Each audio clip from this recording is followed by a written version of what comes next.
ప్రియమైన ఆత్మీయులారా అందరికీ నమస్కారం. మొదటగా మీ అందరికీ రాఖీ పౌర్ణమి పర్వదిన శుభాకాంక్షలు. జ్ఞానిసత్వ టీవీ ప్రేక్షకులందరికీ రక్షాబంధన్ పర్వదిన శుభాకాంక్షలు. భారతదేశం అనేది విభిన్న సంస్కృతులకి సాంప్రదాయాలకి ఒక పుట్టినిల్లుగా ఉంది పురాతన కాలం నుంచి. అంటే భిన్నత్వంలో ఏకత్వం. ఒక్కొక్క రాష్ట్రానికి, ఒక్కొక్క ప్రాంతానికి, తర్వాత ఒక్కొక్క ప్రదేశాల యొక్క జీవన శైలికి, ఆ ప్రజల స్థితిగతులకి తగ్గట్టుగా అనేక రకాలుగా మనకి ఎన్నో రకాల సాంప్రదాయాలు, సంస్కృతులు, పండగలు, ఉత్సవాలు ఇవన్నీ కూడా మనం చాలా జరుపుకుంటున్నాము. ఎస్పెషల్లీ ఈ రాఖీ పండుగ సందర్భంలో మనము తెలుసుకోవాల్సిన విషయాలు చాలా ఉన్నాయి. రాఖీ పండుగకి ఇంకో పేరు ఏంటంటే రక్షాబంధనం. అంటే మనిషి జీవితం అనేది సంబంధాల అల్లిక. సమాజం అంటేనే సంబంధాల అల్లిక.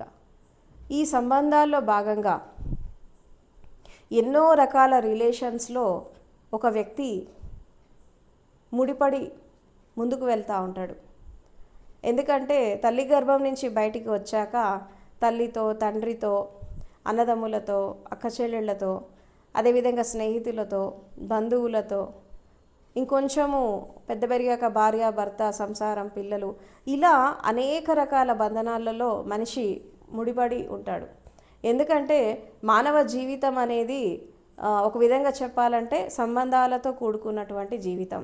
ఒకరికొకరు పరస్పర సహకారంతో, అదేవిధంగా ప్రేమతో, ఆప్యాయతతో, అనురాగంతో కలిసి జీవిస్తూ ఇహలోకాన్ని, అదేవిధంగా జ్ఞానం పొందాక పరలోకాన్ని కూడా వాళ్ళు పొందేటటువంటి అవకాశము మనము ప్రతి స్థితిలో మనం చూస్తూ ఉంటాము.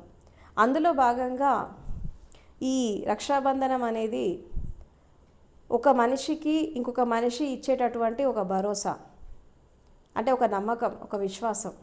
అంటే ఏ పరిస్థితి ఎలా వచ్చినా, తర్వాత ఏ సందర్భంలోనైనా సరే అన్ని వేళలా నేను నీకు తోడుగా ఉంటాను, రక్షణగా ఉంటాను, ఏదైనా నీకు ఆపద వచ్చినప్పుడు నిన్ను ఆదుకుంటాను, సుఖంలో దుఃఖంలో ప్రతి క్షణం నేను నీకు తోడుగా ఉంటాను అని ఇచ్చేటటువంటి ఒక భరోసా.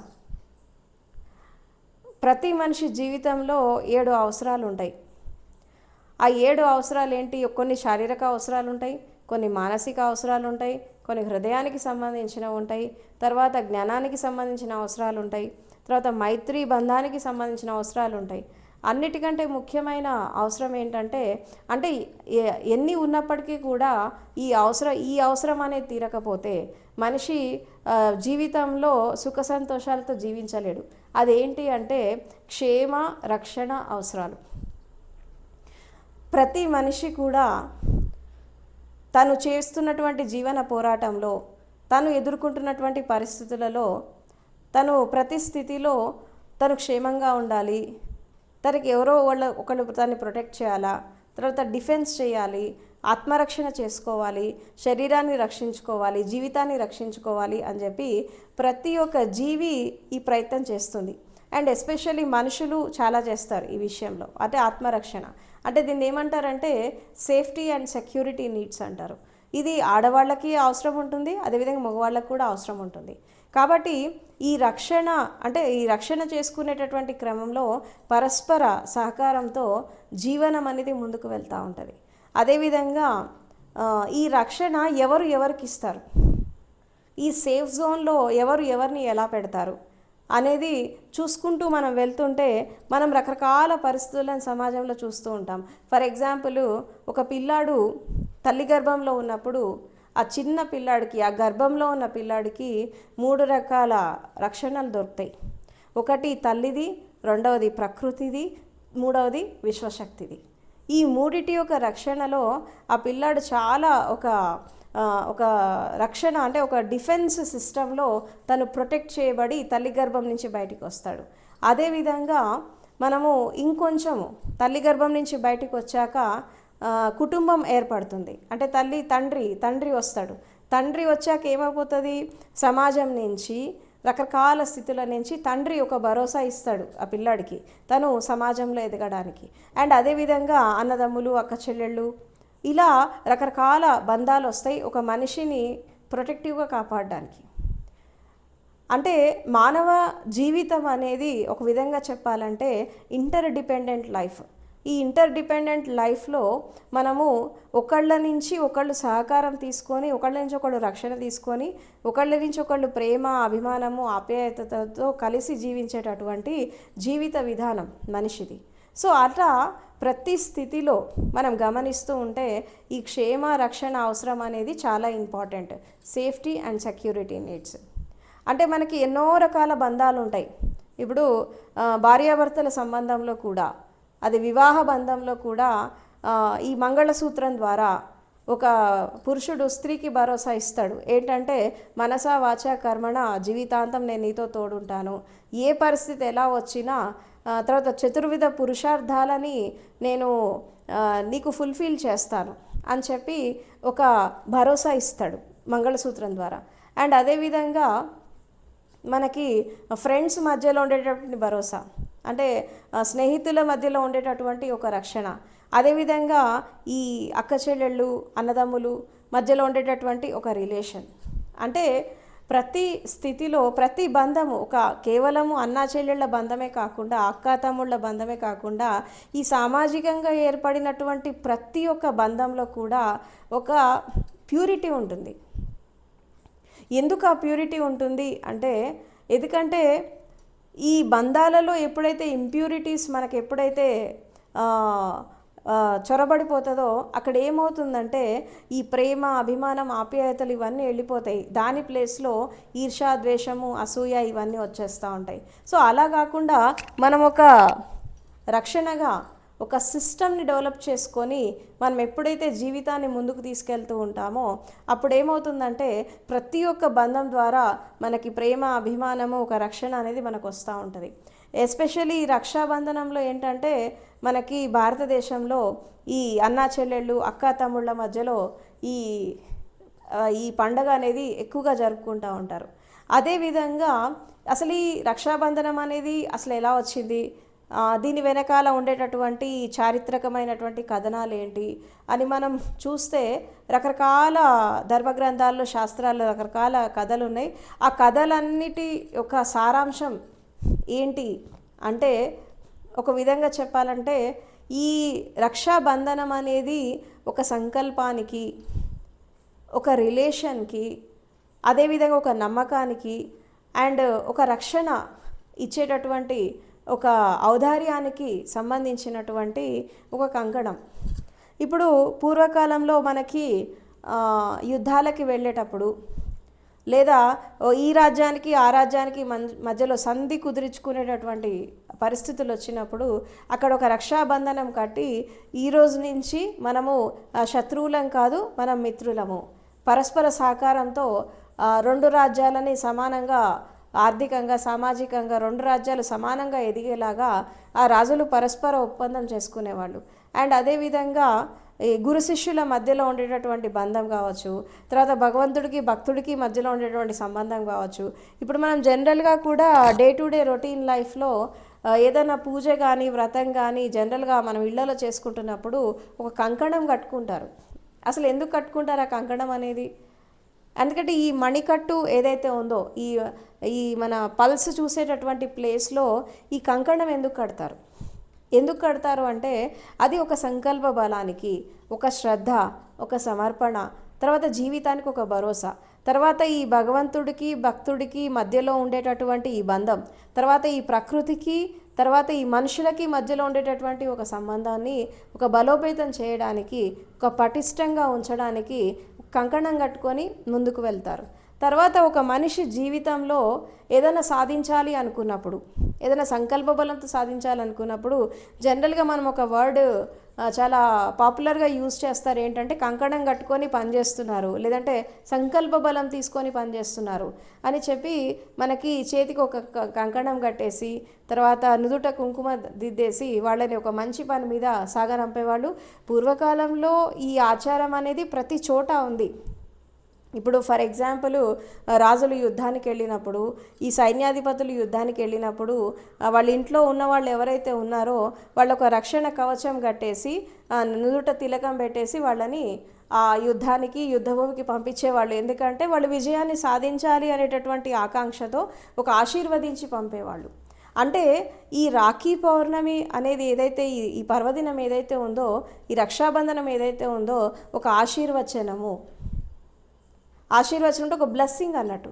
అది కట్టడం ద్వారా ఏమవుతుందంటే సర్వకాల సర్వావస్థల యందు నేను నీకు తోడుగా ఉంటాను, నీకు ఏమైనా నేను చూసుకుంటాను అనేటటువంటి ఒక నమ్మకం, ఒక విశ్వాసం అనేది మనకి ఇక్కడ ఏర్పడుతుంది. ఈ ఏర్పడుతున్నటువంటి క్రమంలో అక్కడ ఏం జరుగుతుంది అంటే ఈ మానవ సంబంధాలన్నీ కూడా ఒక సిస్టమేటిక్గా వెళ్తాయి అనేటటువంటి ఉద్దేశంతో మన భారతదేశంలో జరిగేటటువంటి ప్రతి ఒక్క పర్వదినాలు, ఈ సంస్కృతులు, విభిన్న సాంప్రదాయాలు ఇవన్నీ కూడా ఎందుకు ఏర్పడ్డాయి అంటే మనిషిని మనిషిలాగా ప్రేమించడం, బంధాలని కాపాడుకోవడం, కుటుంబాన్ని కాపాడుకోవడం, తర్వాత వివాహ వ్యవస్థని కాపాడుకోవడము, ఒకళ్ళకొకళ్ళు పరస్పర సహకారంతో జీవితాన్ని సుఖ సంతోషాలతో ఆనందంగా జీవించడానికి మనకి అనేక రకాల పర్వదినాలు అనేవి ఏర్పడ్డాయి. అండ్ ఇంకొకటి ఏంటంటే మనకి భారతీయ సంస్కృతిలో మనకి పురాతన కాలంలో ఒక విషయం చెప్తారు. ఏంటి అంటే ఇప్పుడు ఒక కుటుంబంలో ఆడపిల్లలు ఉన్నప్పుడు వాళ్ళు వివాహమై బయటికి వెళ్ళిపోయాక అట్లీస్ట్ సంవత్సరానికి ఒక్కసారన్నా పుట్టింటికి వచ్చేసి ఈ అన్నదమ్ములతో అక్కచెల్లెళ్ళతో ఈ టైం స్పెండ్ చేయడానికి మనకి ఈ రక్షాబంధనం అనేది కూడా చాలా ఉపయోగంగా ఉంటుంది. ఎందుకంటే ప్రతి పండగ అనేది ఒక ఎత్తు, ఈ రక్షాబంధనం అనేది ఒక ఎత్తు. ఎందుకంటే ఇప్పుడు పెళ్ళై వెళ్ళిపోయిన ఆడపిల్లలు తరచూ పుట్టింటికి రారు. ఎందుకంటే కొంతమంది చాలా దూరభారాల్లో ఉంటారు, రాలేకపోతారు, రకరకాల పరిస్థితుల్లో చిక్కుకుపోతారు. ఇలాంటి పర్వదినం అనేది ఒకటి క్రియేట్ చేస్తే దాని ద్వారా మళ్ళీ కుటుంబ సంబంధాలు అనేవి కలుస్తాయి. తర్వాత ఈ అన్నా చెల్లెళ్ళ మధ్యలో, ఈ అక్కా తమ్ముళ్ళ మధ్యలో ఈ రిలేషన్షిప్ అనేది బలోపేతం అవుతుంది అని చెప్పి, అంటే పెళ్ళై వెళ్ళిపోయాక ఆడపిల్లకి పెళ్లి చేశాక పంపించేసామని చేతులు దులుపుకునేటటువంటి సమాజంలో మనం జీవిస్తున్నాము. ఈ రోజుల్లో ప్రత్యేకంగా అదే జరుగుతుంది. కానీ ఇంకా ఎక్కడో కొన్ని కుటుంబాలలో, కొన్ని సాంప్రదాయాల్లో ఇంకా ఇప్పటికీ ఆనవాయితీ అనేది వస్తుంది. అంటే ఏంటంటే ఒక్కసారన్నా కనీసం కలిసి ఒకళ్ళకు వాళ్ళు మంచి చెడు సుఖ దుఃఖాలు అన్నీ పంచుకొని తర్వాత ఒక సెలబ్రేషన్ చేసుకోవడానికి అకేషన్గా ఈ రక్షాబంధనం అనేది ఏర్పడడం జరిగింది. మీరు ప్రతి ఒక్క స్థితిలో చూడండి.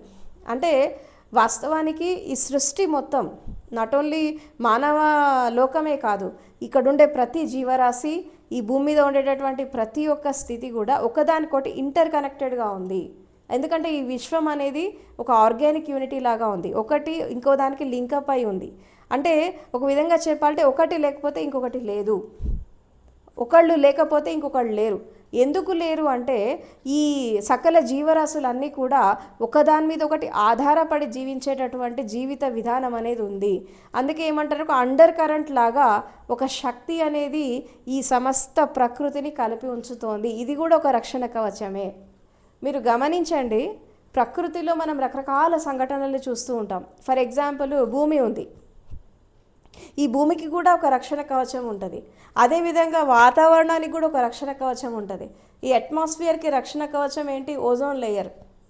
ఒకవేళ ఓజోన్ లేయర్ అనేది లేకపోతే, భూమికి ఈ ఆకాశానికి ప్రకృతికి మధ్యలో ఈ ఓజోన్ పొర అనేది లేకపోతే సూర్యుడి నుంచి వచ్చేటటువంటి ఈ లైట్ అనేది డైరెక్ట్ భూమి మీద పడ్డప్పుడు ఇక్కడ జీవరాశి బతకరు, ఎందుకంటే కాలిపోతారు.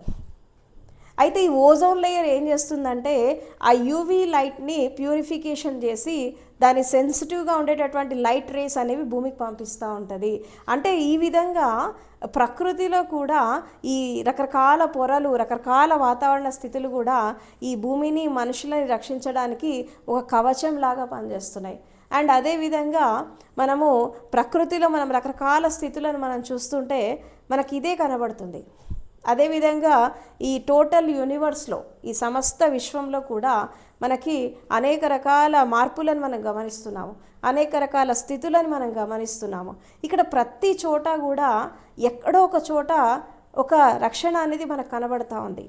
అంటే పక్షుల గురించి తీసుకున్నా, జంతువులను తీసుకున్నా, రకరకాల జీవరాశులను తీసుకున్నా ఒకటి ఇంకో దాన్ని ఎలా ప్రొటెక్ట్ చేస్తుంది అని మనం చూస్తే చాలా ఆశ్చర్యం అనిపిస్తుంది ప్రకృతిలో. ఎందుకు అంటే ఇప్పుడు ఇందాక మనం చెప్పుకుంటున్నట్టు మనిషికి 7 అవసరాలు ఉంటాయి. ఒకటి బయాలజికల్ నీడ్స్ ఉంటాయి, ఫిజియలాజికల్ నీడ్స్ ఉంటాయి, సేఫ్టీ అండ్ సెక్యూరిటీ నీడ్స్ ఉంటాయి, తర్వాత లవ్ అండ్ బిలాంగింగ్నెస్ నీడ్స్ ఉంటాయి, ఫ్రెండ్లీనెస్ నీడ్స్ ఉంటాయి, తర్వాత సెల్ఫ్ యాక్చువలైజేషన్ నీడ్స్ ఉంటాయి, తర్వాత మనకి లాస్ట్ది ఫ్రీడమ్ అండ్ బ్లిస్, స్వేచ్ఛ, ఆనందకర స్థితిలో ఉండేటటువంటి అవసరం కూడా ఒకటి ఉంటుంది. కాబట్టి ఈ 7 నీడ్స్ జీవితంలో ఎవరైతే ఫుల్ఫిల్ చేసుకుంటారో, ఈ 7 అవసరాలు ఎవరైతే ఫుల్ఫిల్ చేసుకుంటారో వాళ్ళు జీవితాన్ని చాలా సుఖవంతంగా జీవిస్తారు. అంటే ఒక విధంగా చెప్పాలంటే ఈ ఒక్కొక్క సెంటర్కి ఒక్కొక్క నీడ్ ఉంటుంది, ఒక్కొక్క శరీరంలో ఉండేటటువంటి ఒక్కొక్క అవయవానికి ఒక్కొక్క అవసరం ఉంటుంది. ఈ అవసరం అనేది తీరుతూ పోయినప్పుడు, అంటే అవసరం అనేది ఒకవేళ కోరికలాగా మారితే అది హింసకి దారితీస్తుంది. కానీ అవసరంలాగా ఉంటే మాత్రం అది మనిషికి సుఖాన్ని, సంతోషాన్ని, శాంతిని ఇస్తుంది. అందుకే ఏది కూడా అతి కావద్దు. అతి అయిపోతే ఏమవుతుందంటే అక్కడ మళ్ళీ హింస జరుగుతుంది. అతి అనేది ఒకవేళ ఎదుటి వాళ్ళ మీద ఎక్కువైనప్పుడు అది ఒక అటాచ్మెంట్ కావచ్చు. అటాచ్మెంట్ అనేది ఒక వ్యామోహంలాగా మారినప్పుడు ఒకవేళ ఆ పని అక్కడ జరగకపోయినా, ఆ అవసరం అక్కడ తీరకపోతే అది ద్వేషంలాగా కూడా మారచ్చు. కాబట్టి అన్నీ బ్యాలెన్స్డ్గా ఉన్నంత వరకు, అవసరం అనేది అవసరం వరకు ఉన్నప్పుడు దానికి ఎలాంటి ఇబ్బంది ఉండదు.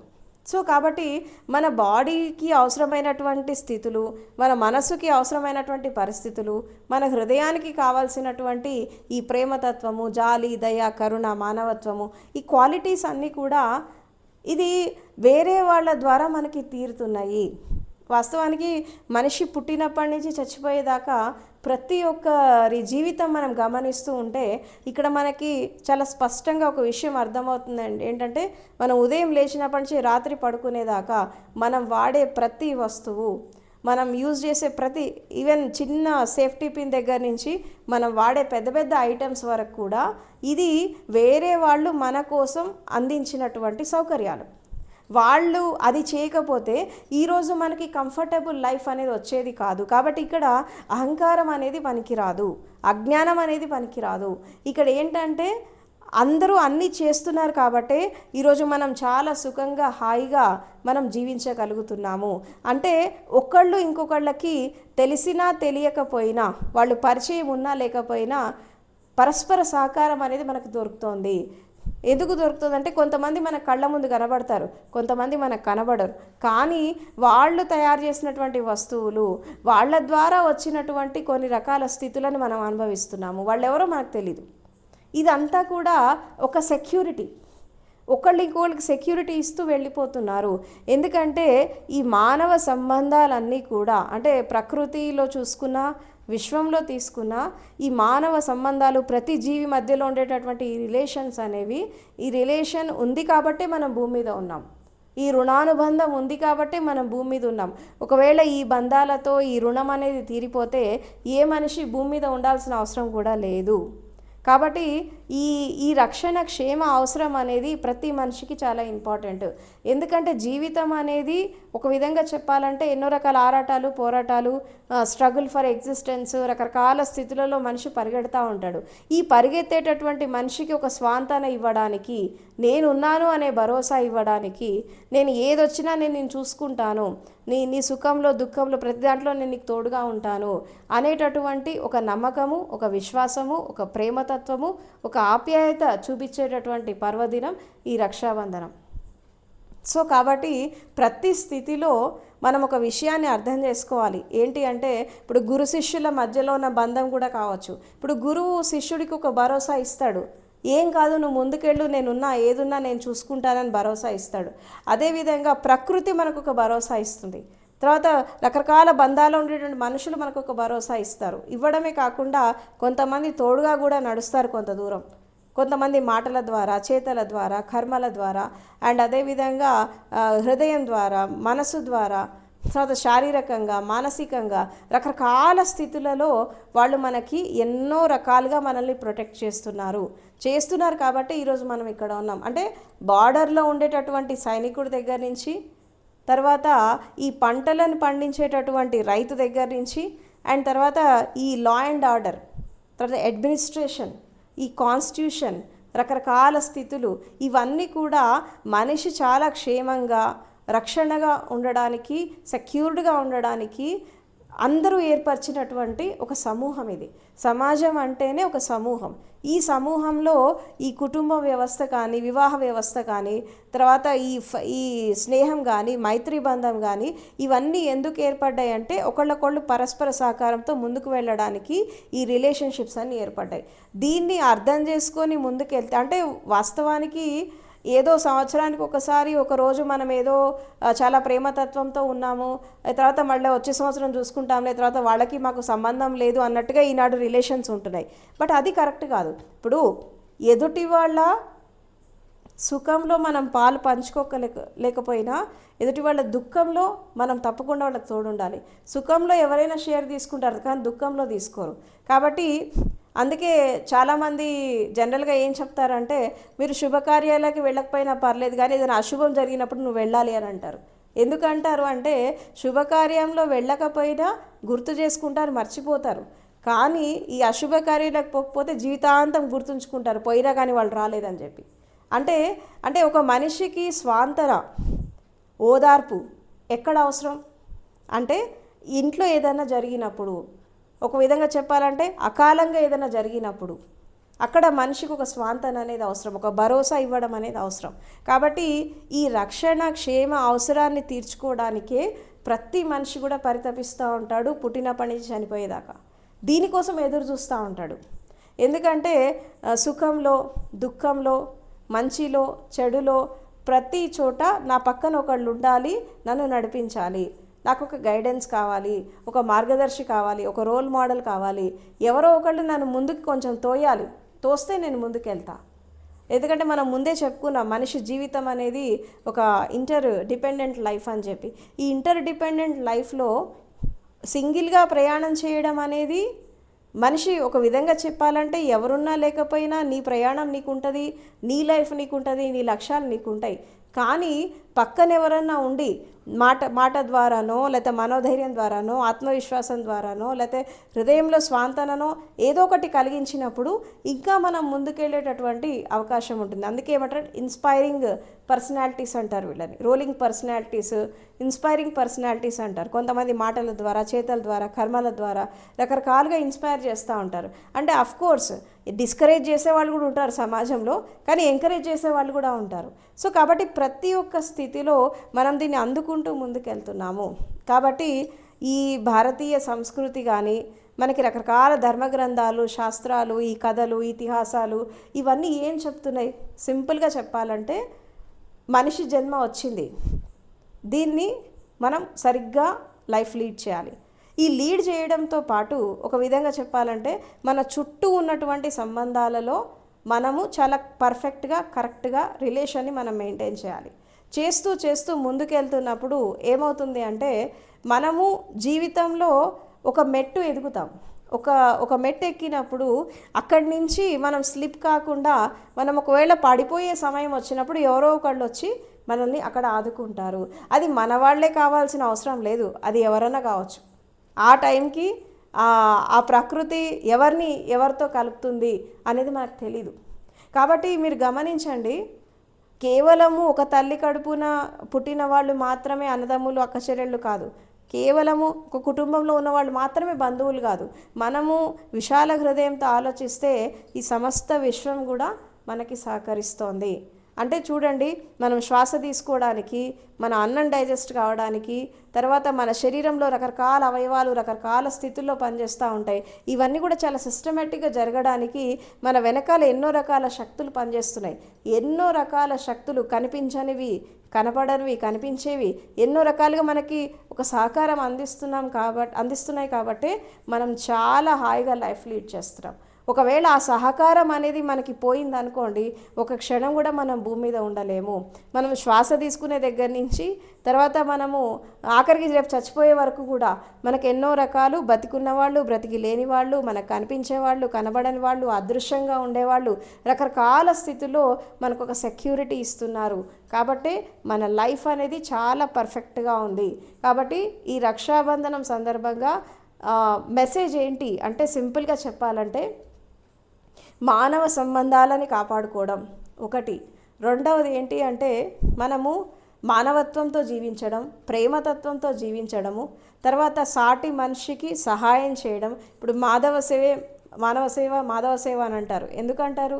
మనిషికి సహాయం చేస్తే భగవంతుడికి చేసినట్టే అని అంటారు. ఎందుకంటారు అంటే, మనిషి రూపంలోనే భగవంతుడు ఉంటాడు. అదృశ్యంగా ఉండేటటువంటి శక్తి ఎవరికి కనబడదు. కానీ ఒక మనిషి రూపంలో ఏదైనా ఆపద వచ్చినప్పుడు మనం వాళ్ళకి ఆదుకుంటే, అరే దేవుళ్ళలాగా వచ్చి ఆదుకున్నావు అని అంటారు. అంటే ఆ సమయంలో అతను వాళ్ళకి దేవుడే, ఎందుకంటే వాళ్ళ అవసరం తీరింది కాబట్టి. కాబట్టి హ్యూమన్ రిలేషన్స్ అన్నీ ఒక విధంగా చెప్పాలంటే చాలా సిస్టమేటిక్గా డిజైన్ చేయడం జరిగింది భూమి మీద. ఈ సృష్టి యొక్క రచనలో, తర్వాత ఈ విశ్వం యొక్క రచనలో ప్రతి బంధం అనేది చాలా ఇంపార్టెంట్. దేన్ని మనం తక్కువ అంచనా వేయడానికి ఉండదు.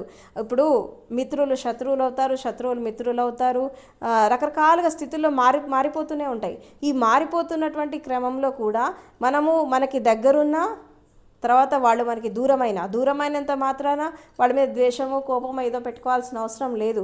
రకరకాల కారణాలతో మనిషి దూరం అవుతాడు. అయినా మనం శత్రుత్వం పెట్టుకోవద్దు, ద్వేషం పెట్టుకోవద్దు. మనం ఉండే స్థితిలో మనం కరెక్ట్గా ఉండాలి. వాళ్ళు మనతో ఎలా ఉంటున్నారు అది మనకి ఇంపార్టెంట్ కాదు, మనం వాళ్ళతో ఎలా ఉంటున్నాం అనేది ఇంపార్టెంట్. సరే, ఇప్పుడు వాళ్ళు శత్రుత్వం పెట్టుకున్నప్పుడు మనము వాళ్ళతో ఇదివరకు ఉన్నట్టు ఉండలేకపోవచ్చు. But at the same time మన లోపల ఎలాంటి ద్వేషం మాత్రం పెట్టుకోవద్దు. వాళ్ళ స్థితిలో వాళ్ళు ఉంటారు, మన స్థితిలో మనం ఉంటాం.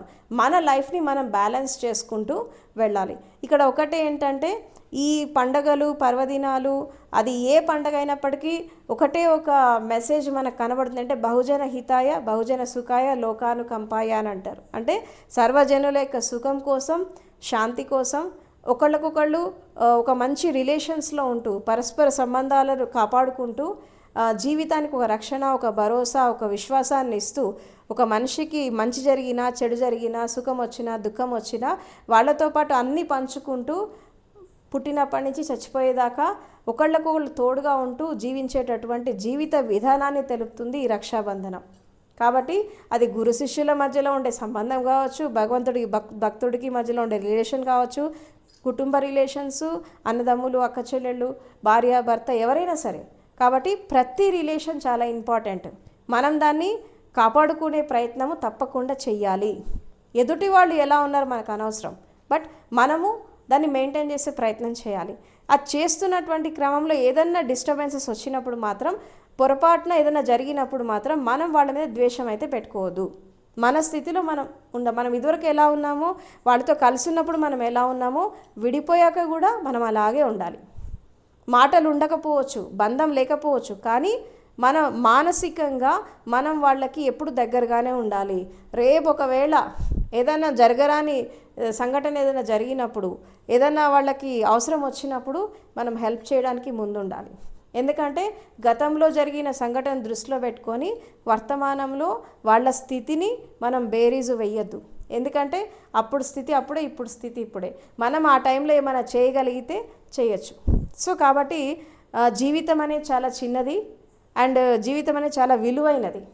Life is nothing but it's a web of relationships. Society is nothing but it's a group of relationships. కాబట్టి ఈ సంబంధాలని, బంధాలని కాపాడుకోవడానికి, హాయిగా జీవించడానికి, బ్రతికిన 4 రోజులు హాయిగా జీవించడానికి ఈ పండగలు, పర్వదినాలు, ఉత్సవాలు, సామూహికంగా చేసుకునేటటువంటి ఉత్సవాలు కొన్ని ఉంటాయి, కుటుంబ పరంగా చేసుకునేవి కొన్ని ఉంటాయి, తర్వాత మనకి ఈ కొన్ని కమ్యూనిటీస్లో చేసుకునే ఫెస్టివల్స్ కొన్ని ఉంటాయి. కాబట్టి ఏ పండగైనా ఏదైనా ఒకటే చెప్తుంది ఏంటంటే, మనము హాయిగా జీవించాలా, సుఖంగా జీవించాలి, సంతోషంగా జీవించాలి, పరస్పర సహకారంతో జీవించాలి.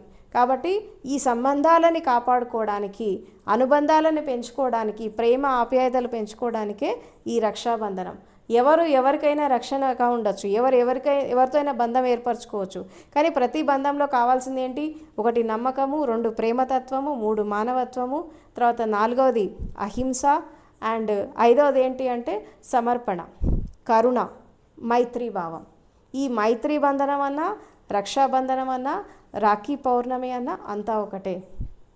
అందులో ఇది రాఖీ పౌర్ణమి అనేది మనకి పౌర్ణమి రోజు వస్తుంది.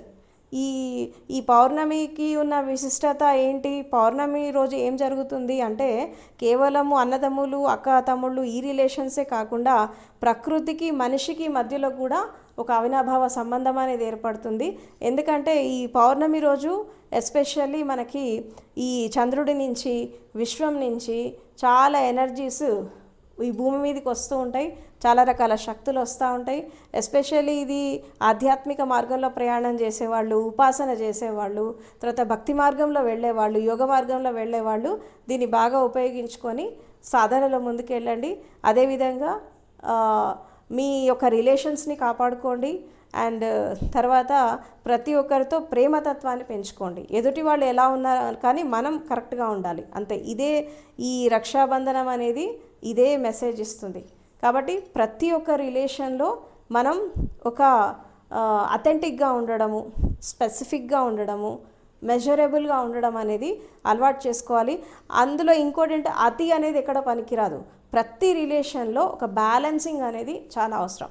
అలా బ్యాలెన్స్ చేసుకుంటూ మనం ముందుకెళ్ళినప్పుడు ప్రతి సంబంధం అందంగానే ఉంటుంది అండ్ ప్రతి రిలేషన్ కూడా ఒక ఫ్రూట్ఫుల్గా ఫ్లవరింగ్ ఇస్తుంది. కాబట్టి ఈ జీవిత వికాసానికి మనకు బంధాలు అనేవి అవసరము. ఈ జీవిత వికాసానికి అందరూ మనకు ఉపయోగపడతారు. వాళ్ళు మిత్రులైనా ఉపయోగపడతారు, శత్రువులైనా ఉపయోగపడతారు, ఒక్కొక్కళ్ళు ఒక్కో స్థితిలో మనకు ఉపయోగపడతారు. శత్రువులేమో ఏం చేస్తారు? మన లోపల పౌరుషాన్ని పెంచుతారు, మన లోపల సంకల్ప బలాన్ని పెంచుతారు మనం ఎదగడానికి. మిత్రులైతే మనం చేసే పనికి మనకు సహకరిస్తారు. కాబట్టి ఏదో ఒక విధంగా అందరూ సహకరిస్తూనే ఉన్నారు కాబట్టి మనం ఈరోజు ఇలా ఉన్నాము. కాబట్టి దీన్ని అర్థం చేసుకొని ఒక కృతజ్ఞతా భావంతో, థ్యాంక్ఫుల్ నేచర్తో, గ్రాటిట్యూడ్తో ముందుకెళ్ళండి. Thank you so much.